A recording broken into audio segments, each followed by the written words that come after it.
मैं Khwaja Moinuddin, regional academic authority Aurangabad में। हमारा इदारा जो है टीचर्स के एकेडमिक डेवलपमेंट के लिए हम लोग काम करते हैं। मैं सतीश चौहान सर से अल्फाज की क़ैद है और वक्त की भी क़ैद है, तो मैं कुछ बातें यहाँ पर आपके सामने रखना चाहूँगा कि औरंगाबाद ज़िले के अंदर उर्दू मीडियम के ज़िला परिषद के तकरीबन 105 स्कूल हैं, लेकिन वो स्कूल जो है सिर्फ पहली से 8वीं जमात तक के हैं।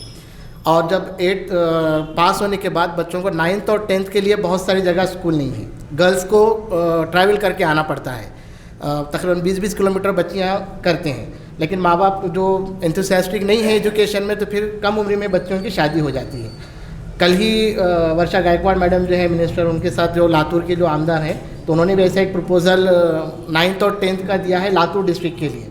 तो मैं चाहूँगा कि आपके तवज्जुह से औरंगाबाद की जो ज़िला परिषद की स्कूल हैं वो 10वीं तक की जाए सब की सब, ताकि गर्ल्स एजुकेशन का मसला हमारा हल हो जाए और बच्चियाँ पढ़ने लगें।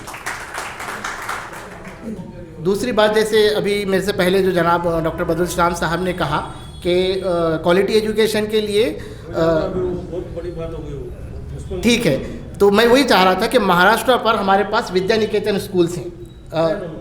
नहीं, विद्या निकेतन ऑलरेडी का है हमारे पास महाराष्ट्र में, जिसमें सिर्फ मराठी मीडियम अभी चलते हैं, तो हम उसमें उर्दू मीडियम की क्लासेस हम शुरू कर सकते हैं। यानी इंफ्रास्ट्रक्चर वगैरह आपका सब रेडी है, तो ये जो डायरेक्टरेट ऑफ एजुकेशन है, प्राइमरी डायरेक्टर हैं एजुकेशन के, उनके तहत ये स्कूल आती हैं। तो उसमें अगर उर्दू मीडियम की क्लासेस शुरू की जाएँ तो इसका जो सिलेक्शन होता है स्कॉलरशिप के इम्तिहान से होता है। 5वीं जमात के जो बच्चे स्कॉलरशिप का इम्तिहान देते हैं, तो जब हम 5वीं का स्कॉलरशिप का फॉर्म भरते हैं तो उसमें एक क्वेश्चन आता है ऑनलाइन फॉर्म भरते वक्त, विद्या निकेतन मध्ये प्रवेश हवा है का। लेकिन जब हम उर्दू माध्यम सेलेक्ट करते हैं तो वो ऑप्शन डिसेबल हो जाता है, क्योंकि उर्दू मीडियम के विद्या निकेतन नहीं है। तो ये हम शुरू करवा सकते हैं, इसको ज़्यादा कुछ करने की ज़रूरत नहीं है। दूसरी बात मैं ये कहूँगा कि हर डिस्ट्रिक्ट पर एक डाइट होता है, यानी ये जिला शिक्षण व प्रशिक्षण संस्था होती है, जहाँ पर उर्दू डिपार्टमेंट है बना हुआ, लेकिन उस डिपार्टमेंट में उर्दू के ऑफिसर के पोस्ट नहीं है। अगर हम हमारे जो डिस्ट्रिक्ट बाहर के जो स्टेट्स देखें, जैसे तेलंगाना है, आंध्र प्रदेश है, वहाँ पर उर्दू के पोस्ट वहाँ पर सैंक्शन है डाइट में। डाइट जो अभी डाइट का रोल इस साल से 2016 से चेंज हुआ है, ये टीचर डेवलपमेंट के लिए काम करता है, एकेडमिक डेवलपमेंट के लिए।